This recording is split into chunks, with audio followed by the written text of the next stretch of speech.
for the truth. Give me the truth, the whole truth, nothing but the truth, so help me! You will never win, never again, my people ready for anything! No more secrets, no more lies, open your eyes, can you hear me? Destruction of the corporate corruption, feel my aggression now! The time has come, we are the ones we bring to pain! Nothing will ever be the same, it's judgment day and it's time to pay! We lead the way, we forward go, you can't stop the flow, you can't stop us now, it's the love you show! The family grows, you reap what you sow! Truth is rising! Is rising! Is rising! Is rising! Give me that truth, the whole truth! Nothing but the truth, get the truth, the whole truth! Nothing but the truth, get the truth, the whole truth! Nothing but the truth, get the truth, the whole truth! Nothing but the truth, give me the truth! This fire will burn everything inside! Stand up and fight for your rights! No rest for the wicked when John Red spitting, my people never forget it now! It's all over, you're out of time, the world is mine, can you hear me now? We're taking over, it's murder, so feel my aggression now! The time has come, we are the ones we bring the pain, I'm tired of bad news, the doom and gloom, my niggas in the White House, so fuck yeah! Nothing will ever be the same, it's judgment day and it's time to pray! Menina loca, la cosa nostra, la sua boca! Is rising! Is rising!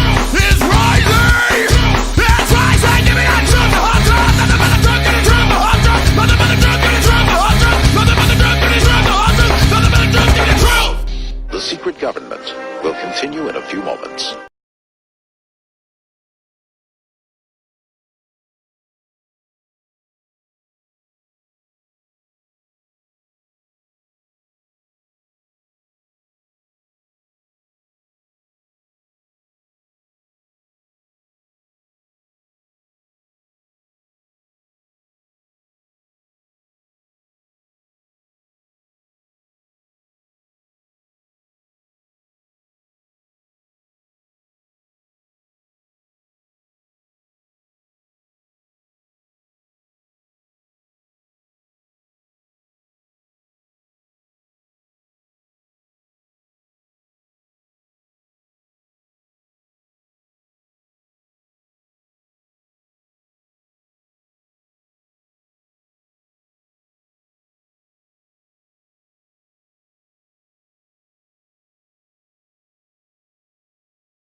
This image is of the painting and the disciples to the left of Jesus.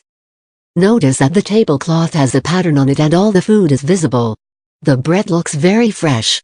It appears to be a fish on the platter, perhaps another piece of meat on the plate to the right. All the disciples have small bowl-shaped cups. To the right of Jesus is Bartholomew at the end standing. John on the far right and Judas seated next to him. It is John that is being suggested as Mary Magdalene by many authors. I feel that this is truly the case after all the analysis. Here we can see one disciple with his hand like a knife across Mary Magdalene's throat. Like a knife. This is a sign of the first degree of Masonry. It means you would rather have your throat slit than reveals his secrets. Judas is seated next to her. He is looking up at something. His right hand is grabbing for a piece of bread and his right hand grabs a money bag. Behind and emerging from behind him is a hand clutching a trowel. Or a butter knife. The hand belongs to no one as it can be Mary's as. It is too far away and it does not seem to be anyone else's either. It seems as if Mary is being threatened not to reveal her secret. Mary here appears very feminine, and she has a woman's eyelashes. The disciple too. Her right appears to be telling her a secret while threatening her at the same time. Judas listens intently. Above Bartholomew's head is what appears to be a chalice on the wall, but perhaps even more astonishing is the fact that there is a man's head and shoulders on the wall as well. His mouth is just above the chalice and his nose is in alignment with the center line of the cup. Both his eyes are clearly visible, the rest of his head and shoulders are faintly outlined on the wall. He may be wearing a hood. He has a sort of half-smile expression on his face. The chalice in the modern Grail mysteries represents the womb of Mary Magdalene, who was carrying Christ's child at the time of his crucifixion. Some say that Joseph of Arimathea spirited her away to the south of France, or perhaps even to England. This image takes the corners of the roof as the base lines, and it shows how the line passes through Jesus' right eye. The all-seeing eye of Masonry. The eyes of the three disciples on the far left line directly up with Jesus' eyes.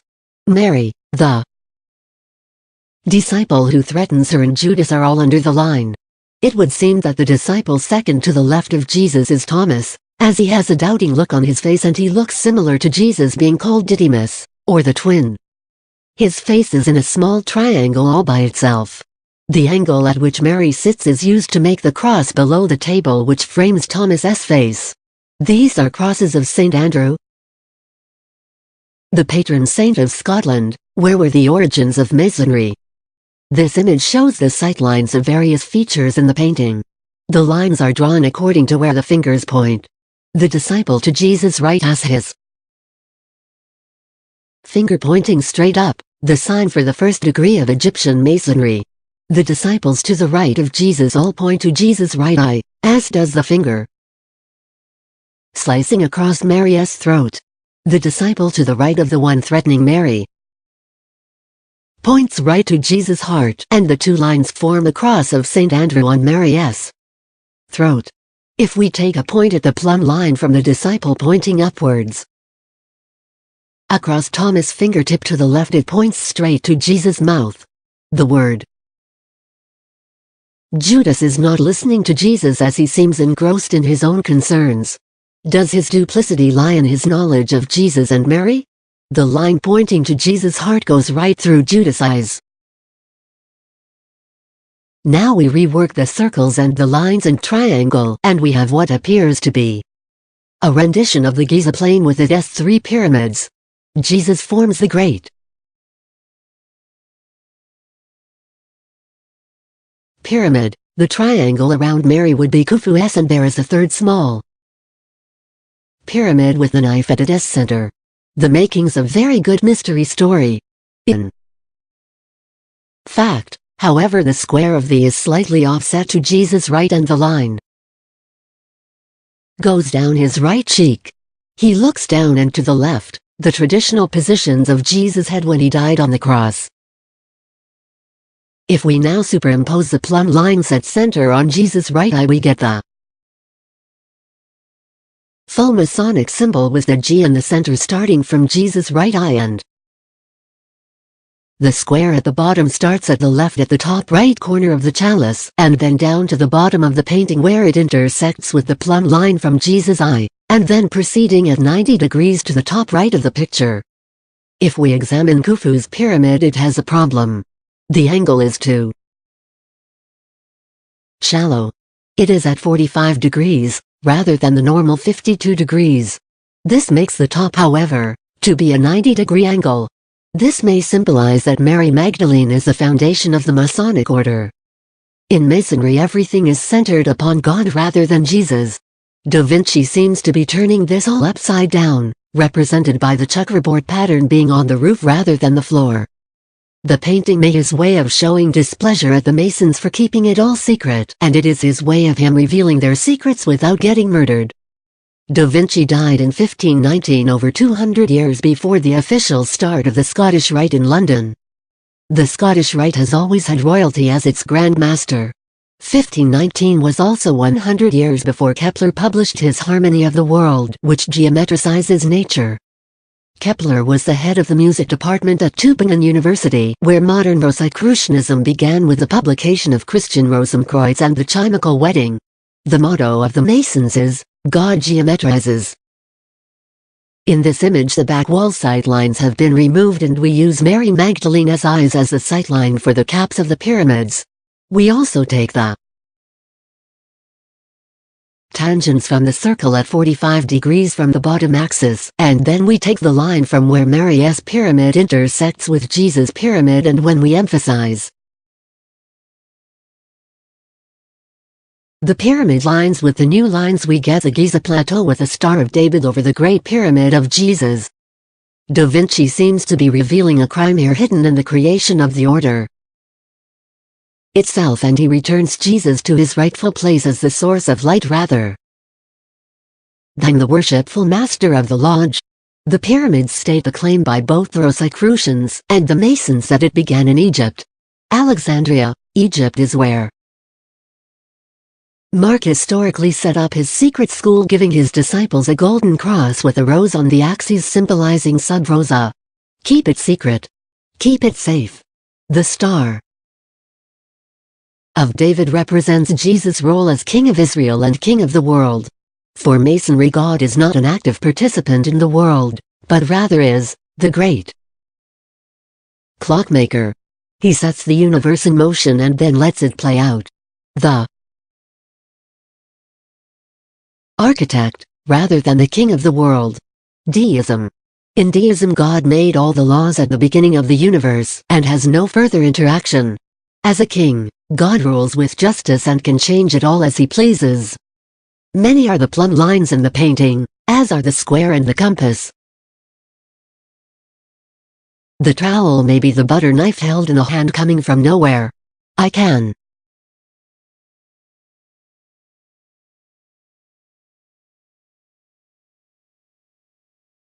find no rough ashlar and no tassel, which may indicate that Leonardo had no connection to the order. In this final image we have the Star of David, the Giza Plateau and the lines from the cup. If we take the line from the ghost image of the man above the chalices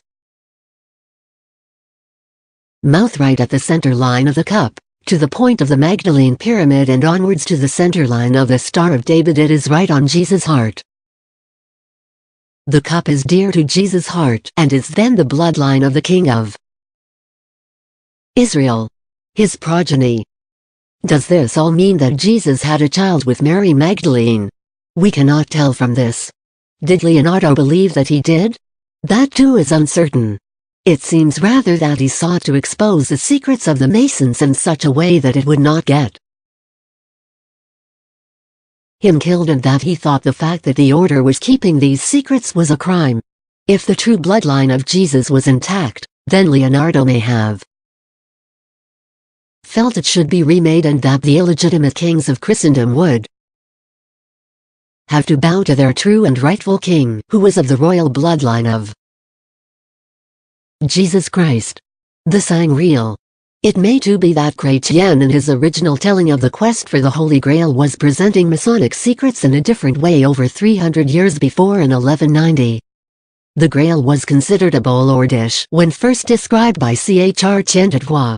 There, it is a processional salver, a tray used to serve at a feast. We see a silver platter in front of Jesus. In the late 12th century, Robert de Boron wrote in Joseph de Arimathea that the Grail was Jesus's vessel from the Last Supper, which Joseph of Arimathea used to catch Christ's blood at the crucifixion. That would indicate that the ghost man on the wall was Joseph of Arimathea. Was then the Grail a cup that caught Jesus' blood? The Sangreal, or the womb of Mary Magdalene? In Chrétien's incomplete poem, dated sometime between 1180 and 1191, the object has not yet acquired the implications of holiness it would have in later works. While dining in the magical abode of the Fisher King, Perceval witnesses a wondrous procession in which youths carry magnificent objects from one chamber to another, passing before him at each course of the meal. First comes a young man carrying a bleeding lance, then two boys carrying candelabras.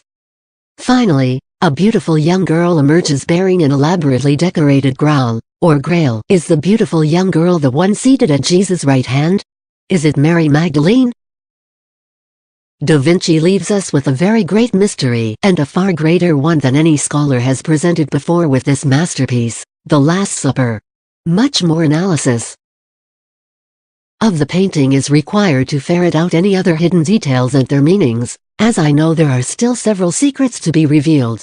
One last very interesting item is derived from another painting, The Grail Castle, by Hans Thoma. In 1899. The painting is obviously of the Cathars castle where they made their last stand against the Crusaders. The Cathars have long been considered to be the defenders of the Grail,